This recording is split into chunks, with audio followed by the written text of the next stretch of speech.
Hey everyone, welcome back to the Promised Land podcast with me, Scott Saunders, talking everything Manchester United. There's certainly loads and loads going on at the moment, as there always is, because this is Manchester United after all. But when United are crap and not very good, things tend to spiral a little bit out of control. There's obviously so much controversy off the pitch, so much difficulty on the pitch as well at the moment, and it's just a bit difficult to see a positive way out of this. So look, I'm not going to lie. It's a difficult moment, difficult situation, and I'm going to talk about a few things today which are difficult. And some, obviously, there's a news of a protest which is taking place ahead of the Arsenal game on Sunday. I'll talk about that in a second. I'll also talk about the approaching game against Real Sociedad in the Europa League on Thursday night, where United can't register or haven't registered a 17-year-old striker that seemingly a lot of people are pinning their hopes on to start putting the ball in the back of the net. I don't think that's the right way to approach it, but desperate times call for desperate measures. You know, United are out of the FA Cup as well at the hands of Fulham at the weekend, and everything is terrible. Not going to lie. But look, this is a podcast which is never too high, never too low. I do try and bring that to you.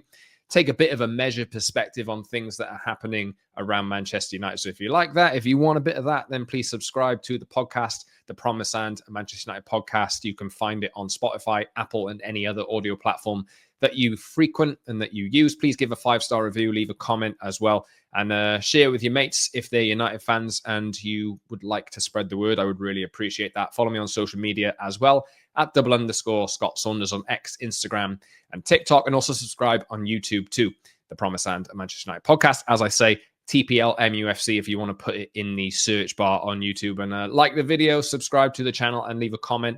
Would like to do a QA or a your thoughts and comments answered and spoke about as well at some point soon. So please get in touch and support the podcast if you can. Today I'm going to be talking about, as I say, the 1958's planned protest, which is going ahead of the Arsenal game. I'm going to talk a little bit about the narrative around pundits at the moment and how, look, it's very difficult to ever escape the negativity, but United now have a group of pundits who were playing in that golden era of 2007 to 2008 or whatever it was, you know, that era, who are now firmly in place, have their own channels, their own positions on punditry panels, this kind of thing. And with United being 14th in the Premier League, there's just a constant noise and a constant narrative, which I think makes the situation a whole lot worse. And you just see news cycles being brought up and news cycles never ending because of something that a pundit says. And I'm really, really bored of it. But I'll talk about that a little bit. And I'm also going to talk about Rasmus Hojlund and Chido Obi and the difficulty that United have in scoring goals as well. And like I say, get in touch in the comment section or with me on social media as well for your questions, your thoughts, and I would like to talk about them in a future episode coming soon. So yeah, stick with me, and we'll be talking about all those things that I've just mentioned. 58 are planning and have released details around a protest which is taking place before the Arsenal game, which is on Sunday at 4:30 UK time. It's a protest against the Glazers and the club's deliberate assault on fan culture. And there's details on the 1958's social media feeds, the @1958.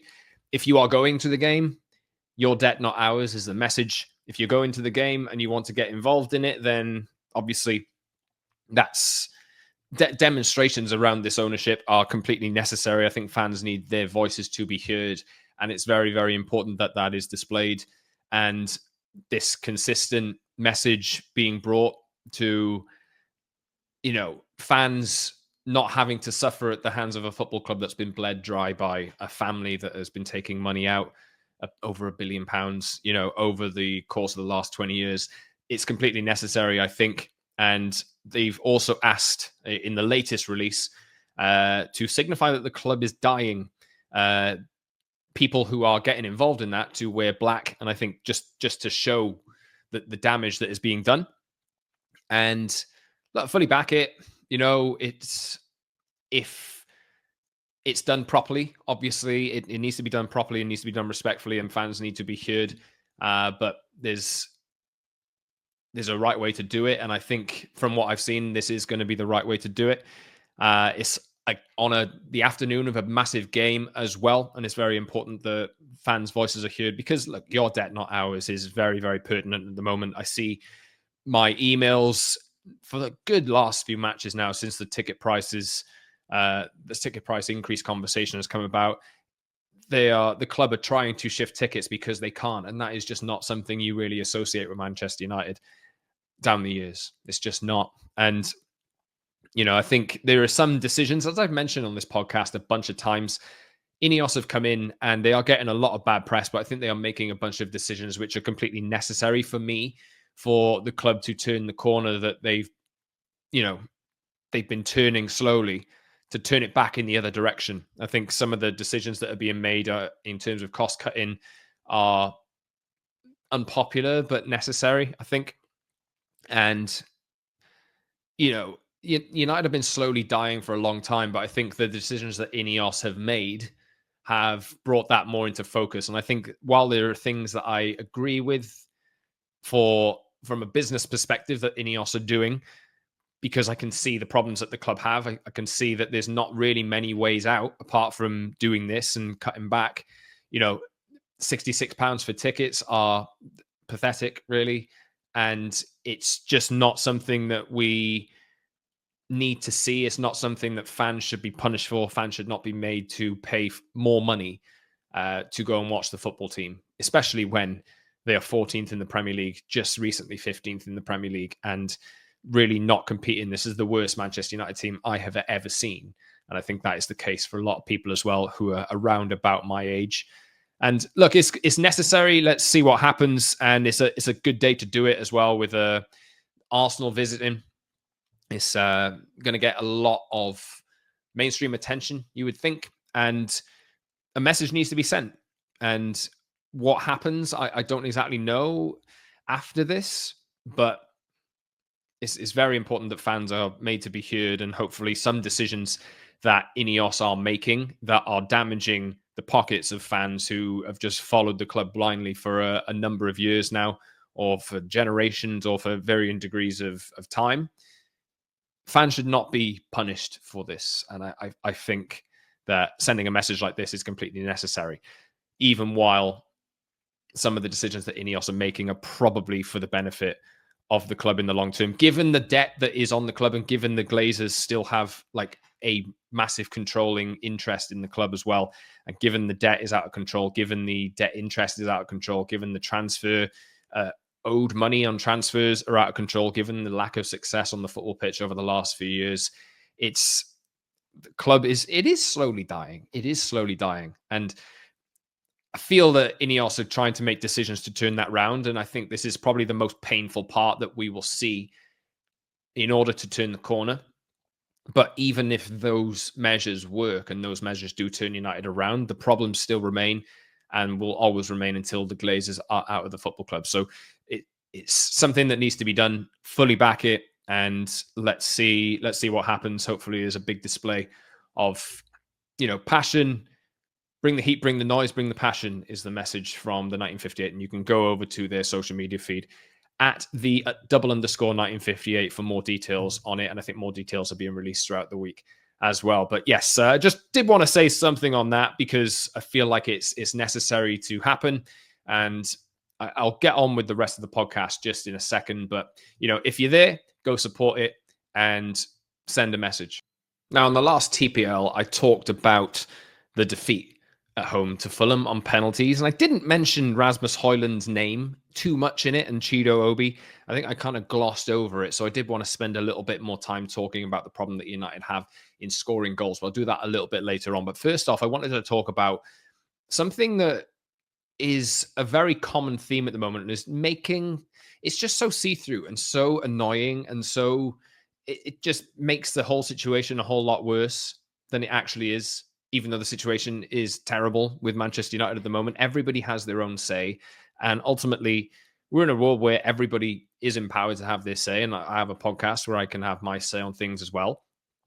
But the media cycle is absolutely profiting and enjoying Manchester United's demise.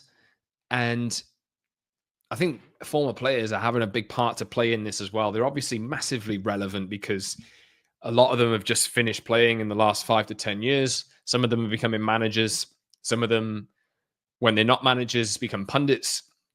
And their names carry a lot of weight because they are players that were idolized by fans of certain ages who watched them in their pomp when United were winning trophies and were on top.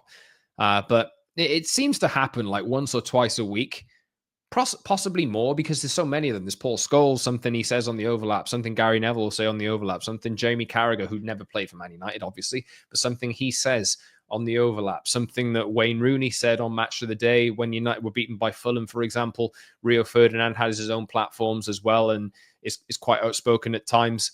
And look, I think it's good that this is just a massive industry, punditry at the moment, but it's so incredibly see-through how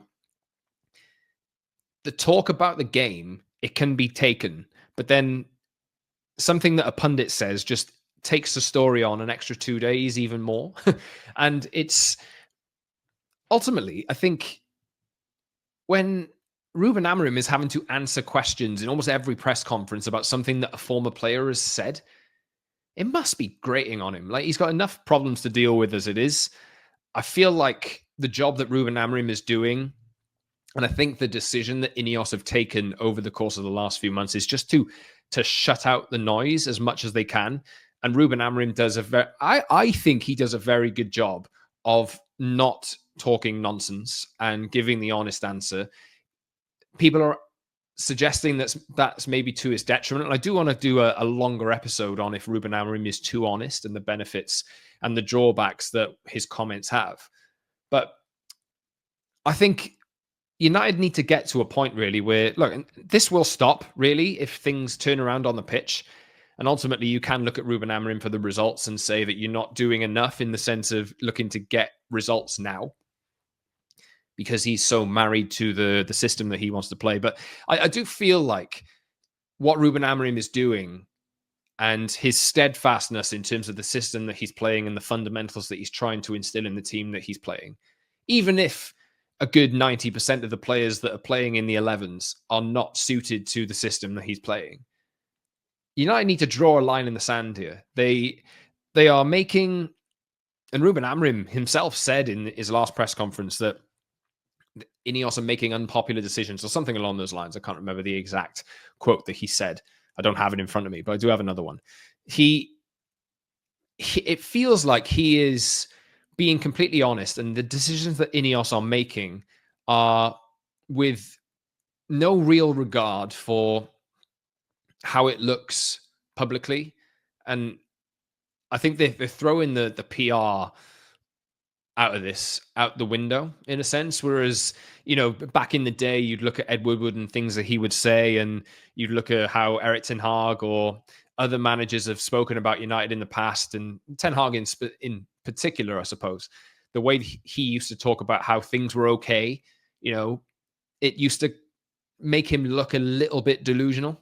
And I think a lot delusional, maybe in some people's eyes.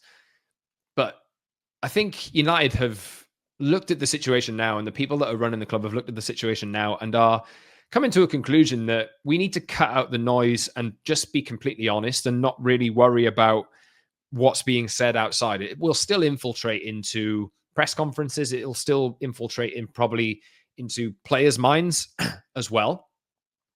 But ultimately, United need to move past this, and they need to make decisions. They need to be confident in the plan that they are putting together. And that it's a long-term plan that goes well beyond this season as well. And when Ruben Amorim is saying the goal is to win the Premier League, when Ruben Amorim is saying the goal is to win the Premier League, he said, I know we're losing games, but the goal is to win the Premier League again. I don't know how long it will take. We have a goal and we continue forward no matter what. He's directly quoting there the plan, the Project 150 plan. He's definitely looking at the bigger picture. And that tells me that he even said, even if it's with or without him, he knows that, and I think this is the good signifier here, that there's a group of people in this club who are not looking and preparing and understanding that some short-term pain is going to be necessary in order to get to the long-term goal. And Ruben Amorim buys into it because he's just said there, when United are 14th in the league, the goal is to win the Premier League. What it does do is open up to people like Wayne Rooney, who fantastic player in his day, United's all-time record goal scorer, obviously. He then says in reaction to that, I think it's a little naive to say they're looking to win the Premier League because from where they are now is a long way off. I think he'll get time, but it's not a free hit because he'll expect more from Manchester United than we're seeing since he's been in. He says winning the Premier League, how can they compete to get further up the table? I think that's the next step for them.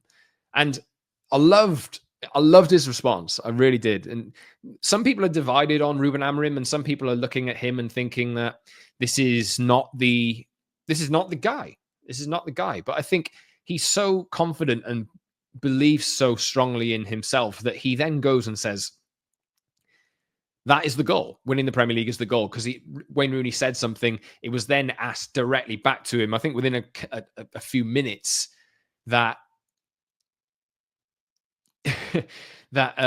what he said, what Rooney said was brought back to him within a few minutes, and Ruben Amorim directly responded. He said, that is the goal, as in winning the Premier League. To be naive is to think that we're going to do it this season or to be a contender next season. I know in this moment, everybody knows everything. I was a pundit when I finished my playing career. I know it's really easy. Maybe it's not with me, but our goal as a club is to win the Premier League like we did in the past with all the great glories and legends of this club. We are in a difficult moment, and I love this line. And I'm not naive. That's why I'm here at 40 years old coaching Manchester United. That to have that belief and have that confidence in yourself, even in a moment like this where your record is rotten, absolutely rotten. It tells me that, and this is to the chagrin of a lot of people, and it's a very, very difficult period to stomach.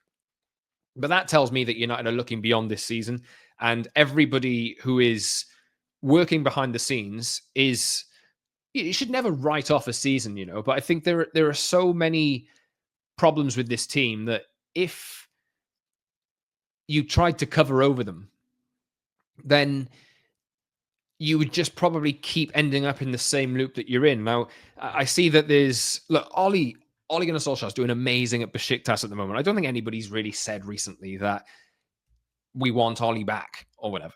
Not that I've seen anyway. But it's certainly a conversation when everybody would look at Ole or a lot of people, especially on the outside, would look at Ole and Solskjaer's United when he was in charge and say they were boring and they counterattacked a lot and they sat in and they played too deep and they will never win anything with Ole. And it's just so funny how this keeps going round. This is harping back to the past at all times. What Ole did for a while, for a long time before he tried to change it, and ultimately him trying to change to become a more attacking team, front foot team, that probably was his own undoing in the end because he tried to open up against Liverpool and they lost 5-0 at Old Trafford. And everything that Ole had done previous to that was it got a great amount of good feeling back into the club. People were really believing in him for a while, fans included, players included, and it was good for a little while, but it was definitely papering over the cracks. And when Ole tried to get United to play as a front-footed team, he was found out because he didn't really have the players who were able to do it. And United still don't have the players who are able to do that. The difference with Ruben Amorim here is that he is not changing. He is not going to try and change a style of football that he is used to in order to get short-term results to win people over. I think the reason why Ruben Amorim speaks so frankly and so openly is because he looks at this team now, and he even said it before the game the other day that some of the players that I have know that they won't be here next season. I'm paraphrasing again, but that's essentially what he said. I think he's been given an incredible amount of power to stick with what he knows. And the problem, the issue that United are having to deal with is they need to get through this next 3 months and then fully tear up this team and transform it into a team that can play the football that he wants to play, to instill a tactical style which is based on all the fundamentals of what you need to succeed in modern football. And people will talk about how much United need to spend in order to compete again. Yeah, they'll need to spend money. Obviously they will. But I think this summer and in future transfer windows, it's not about spending as much money as you can or about spending hundreds of millions of pounds. It's about spending it smartly and finding players who are maybe not your big name striker that you know is going to guarantee you 30 goals that you pay 75 million for, that doesn't guarantee you 30 goals in the end and ends up getting about 7. That's not the case. It's not what United are looking to do anymore. And I think fans have been a bit conditioned to think that one big signing will fix everything. This is not that point. This is not that point. And I think what Ineos are doing and what Ruben Amorim is doing, I think this is a united front, to be honest, even in spite of all the pressure, all the criticism that's coming from pundits, all the media circuses that are being created, multiple ones a week that are being created off the back of what pundits say.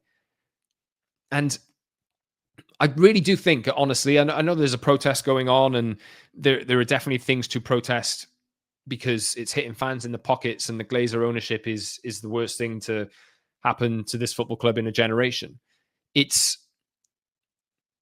They have a plan to get out of this, and I think they have to remain steadfast and they have to remain convinced that this is the right way to do it, even if it means, you don't see the results straight away.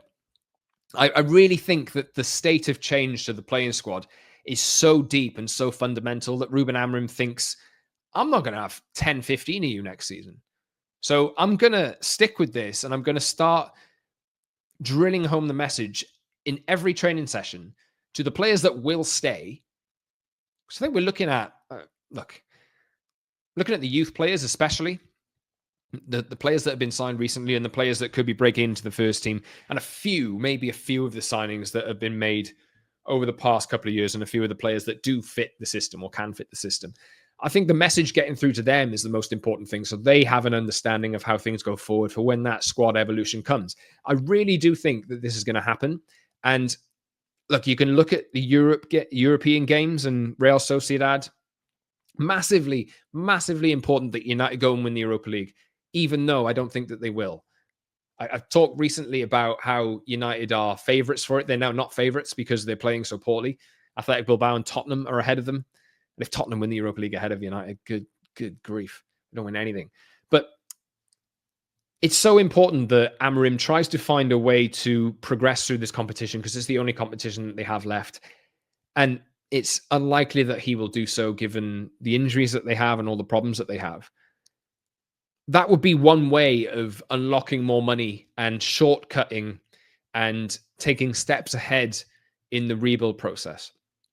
The other one, if they don't do it, and I think this will come into focus a lot more if they end up finishing 14th or 12th or 15th in the league and they don't win the Europa League, which I think is a big possibility, like I say, you're going to need to prepare. They've made unpopular decisions already off the pitch. You're going to need to prepare for big sales. Going to need to prepare for big sales. I talked about this a good few weeks ago when I looked at the squad cases for PSR and the players that could be sold. I mentioned that maybe Bruno Fernandes could be sold because they need their best players. They're going to have to take hits like this if they don't qualify for the Champions League next season. I would really, really prepare yourself for some deeply sad and unpopular decisions that could be made in the transfer market this summer because United need to raise money somehow, some way in order to reinvest it. And sales of academy players who we know how unpopular the Garnacho conversation was a few months ago in the January transfer window. How do people feel about it now? I don't know, but it's definitely a player in there. But I think what United are going to need to do is find a way to raise money from somewhere. If they can't do it by qualifying for the European competition or the Champions League, they can't do the Europa League now because they're not going to win the FA Cup. You're going to have to prepare for some unpopular decisions. I think there will be at least one big sale in the summer. Just a gut feeling for me, there'll be at least one big sale in the summer because of how transfers work and because of how if it's an academy player that goes or a player who has no book value, if they end up going, then you can reinvest that money and amortize it over the course of a contract. So if you make one big sale, that's potentially 4 players that you can amortize over the course of 5 years.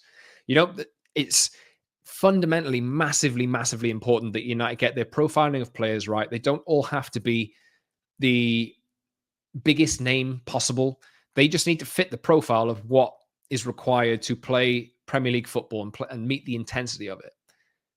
I think I keep saying more Dorgus, keep saying it, but if you look at the players that have signed and the players that have arrived over the course of the last, since January anyway, the players that have arrived, Aiden Heaven made his debut the other day. Chido Obi has come in. And look, he's raw, obviously, and I'll talk about him in a second. But Dorgu as well.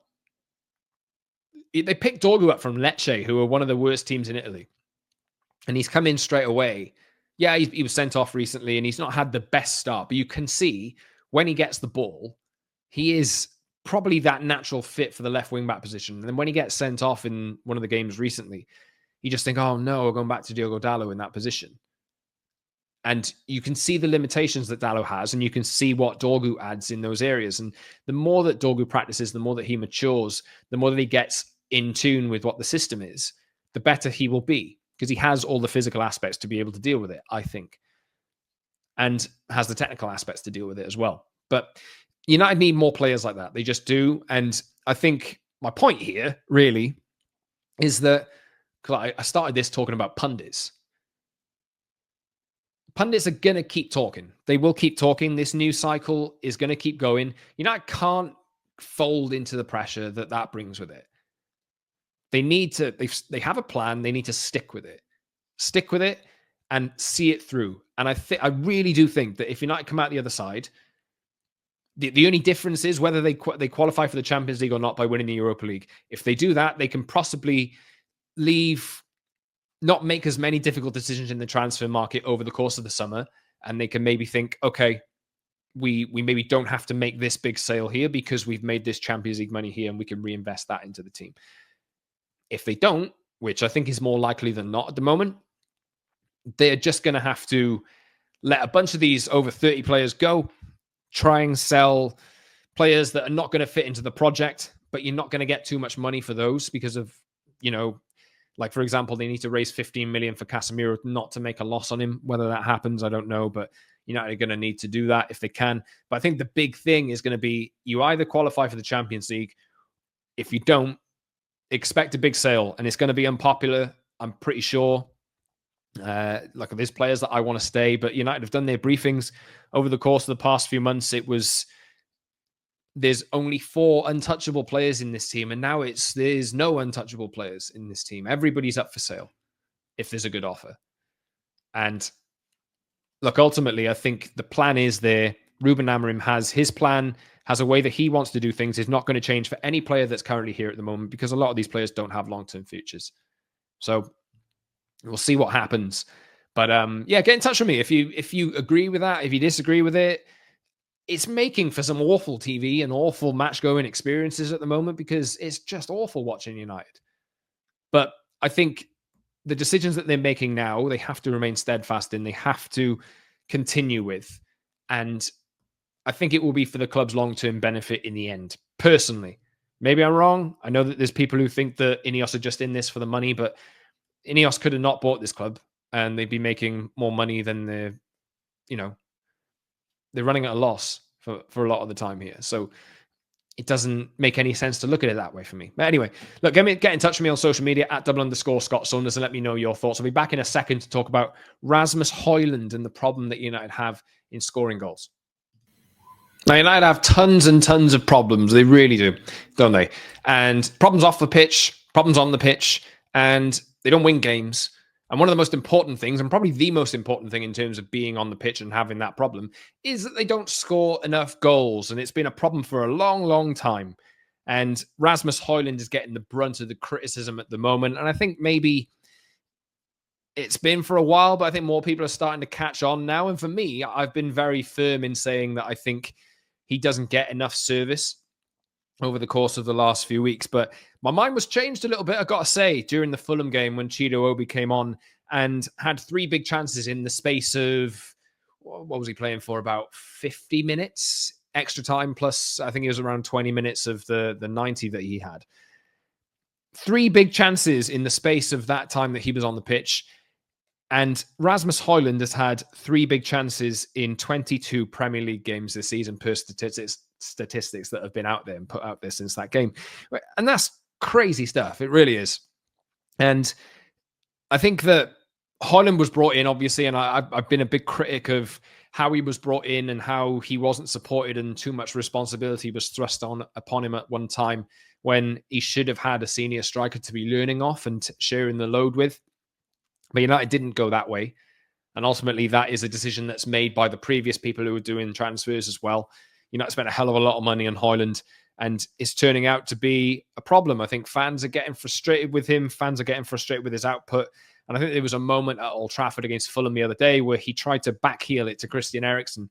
And I think he ended up losing the ball. And you just think, mate, keep it simple. You're having a bunch of struggles at the moment. Don't try and keep it fancy. You're not putting the ball in the net. You're not getting in the right positions, and just do the simple things. And I think criticism is inevitable when your striker's scoring 2 goals in 22 Premier League games. And he's got 5 and 8 in the Europa League, by the way, before the Real Sociedad game. So, maybe it's a difference in competitions. I don't know. It's a difference in the style of football. I don't know. But he's having problems at the moment.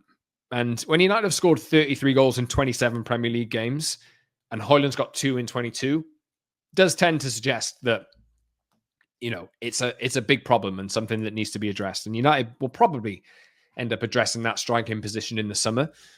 But is Hojlund done with United? I think is a point of frustration with a lot of people.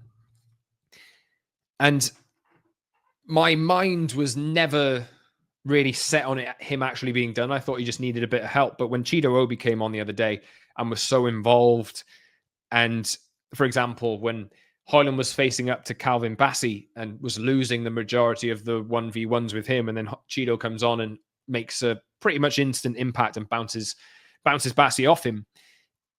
Chido and his performance did nothing to help Rasmus Hojlund's case. And you can look at the confidence that Hojlund has and think that he's had a lot asked of him for somebody at 21, 22 years old, for a struggling football club going through their worst era in a generation. And you can think, yeah, maybe he's in not great a situation and he's been dealt an unfair hand in a sense. But I think there's so many, like, the conversation always has to be, there's only one thing wrong. It always has to be like, this is the answer. This is the one thing that I think needs to change. Or the problem is Hojlund. It's exactly him. When we live in such a world of definitives nowadays, but I think Hojlund's not the only person and not the only player who's having problems scoring goals. So Garnacho is having problems scoring goals. Xerxes is having problems scoring goals. Bruno Fernandes, up until recently, was having problems scoring goals. And Ahmad was contributing in terms of scoring goals, and now he's injured for the rest of the season. So, United have issues scoring goals, and I think it's a problem that is all encapsulating.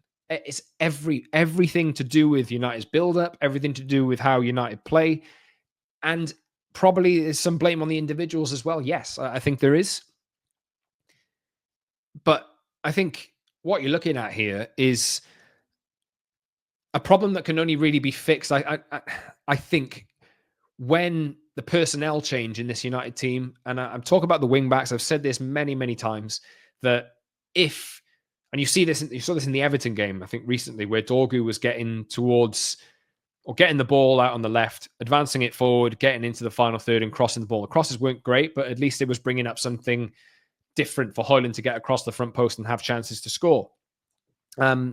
It didn't ultimately amount to anything, but I think there's so many problems. You can't just nail it down to one. I think United do need to go into that summer transfer window and address that right wing back position, get Dorgu playing more regularly and relying on him. They need more physicality and more athletic ability in those wing back positions in order to service the strikers. You probably need a bit more out of the 2 10s as well. And yeah, you need more out of Hojlund as well. So I might be just shirking the point here, but I think it's fair to say, look, that United do need a new striker and somebody needs to take the heat off Rasmus Hojlund. And maybe a new senior striker who has better ball control, that can bring other players into the game, is what's going to be needed. Somebody who can deal with one-on-ones, because Hojlund's having trouble with them. It's a massive far cry from what you see now in Rasmus Hojlund to when you saw him play for United against Arsenal at the Emirates in one of his early games. And United nearly won that game, lost it 3-1 in the end. But how he was facing up to Gabriel and Saliba and giving them a really hard time physically. He showed signs on that afternoon that he had it in him.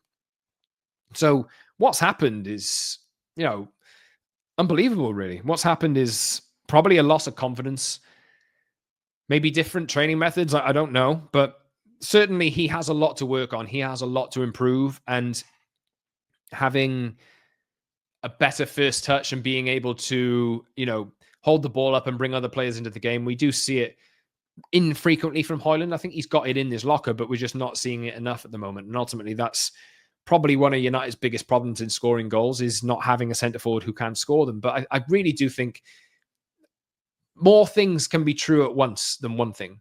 It can be more than one thing at one time. And I think there's so many issues with this United team at the moment that the personnel just needs to change. And we need to look at all of the issues that are plaguing the team at the moment. I think lack of physicality is the biggest one. And it's just going to take time to work it out. Will Hojlund end up leaving the club in the summer? Look, I don't know. I've just said in the rest of this podcast that I think nobody is unsellable at the moment. United will probably have to sell Hojlund for a big fee if they want to actually make a profit on him, which makes him unlikely to leave on a permanent deal. Maybe they could look at a loan with an option, or a loan to go somewhere else and get his confidence back before he comes back to United. But it's important to stress a bunch of things, like Victor Gyökeres at this point in his career at 22 was playing for teams in lower leagues, or at Brighton, really being unable to make an impact. And now he's gone to a different league, or he's been playing at Coventry, obviously scoring loads of goals. And then he gets his big move to Sporting, and now he's doing it in the Portuguese league, and everybody looks at him as one of the world's best strikers. And he's now 27, I think. And I think it's more things can be true than just one thing. And I think that's the most important thing I want to say out of this. You can be frustrated, and I'm frustrated with Hojlund as well.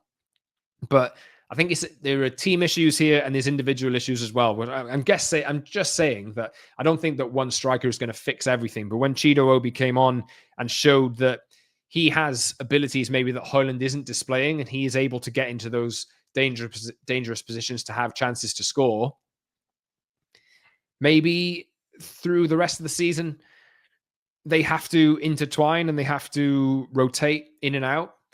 And Chido gets the opportunity that he was promised, essentially, when he joined United from Arsenal in the first place, that he would have a fast track through to the first team. We're seeing it now. And maybe Chido shows over the course of the next few months that he is actually able to deal with the Premier League intensity and the physicality more than Rasmus Hojlund is, and he's getting into better positions than him.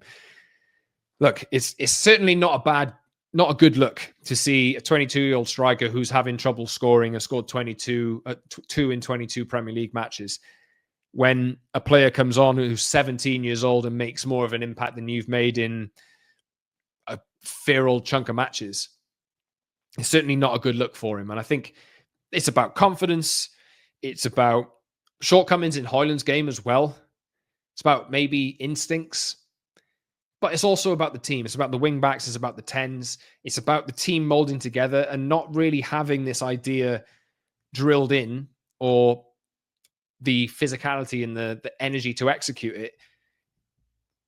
There are so many issues around this. I don't think it's as simple as boiling it down to this lad isn't good enough. But I really think some of the pressure needs to be taken off him. Ultimately, you prefer that pressure to be taken off him by a player who's older than him, that is 27 years old or something like that. Not somebody who's 17 that you've just plucked from Arsenal's academy, who's scoring goals for the youth teams, but himself is probably going to be thrust into a situation which is unsustainable. But that's just the way that it is at the moment. And obviously, United approached this game against Real Sociedad in the week, and Chido has not been registered for the Europa League squad because he's 17, but he's not qualified as a youth player who's come through the academy. So United need to register him, and they haven't. So United are going to be stuck with Hojlund during the Europa League. But if there's anything you can hang your hat on, he's got 5 goals and 8 in the Europa League so far this season. So let me know what you think as well about that. And let me know if you think Hojlund's done. I don't think he is personally, but I see the frustration. And I think Chido Obi really showed what United were missing. Even though he's very raw himself, he showed that Hojlund is not bringing enough to the table. And I think it's okay to say that, but it's also okay to say that there are other problems which are contributing to Hojlund's issues. So look, we know when we look at this team that it's just not fit for purpose with what Ruben Amorim wants them to do. We know that. And I think Hojlund will probably be a beneficiary of improvements made to the 11 around him and the players around him, which might need to happen.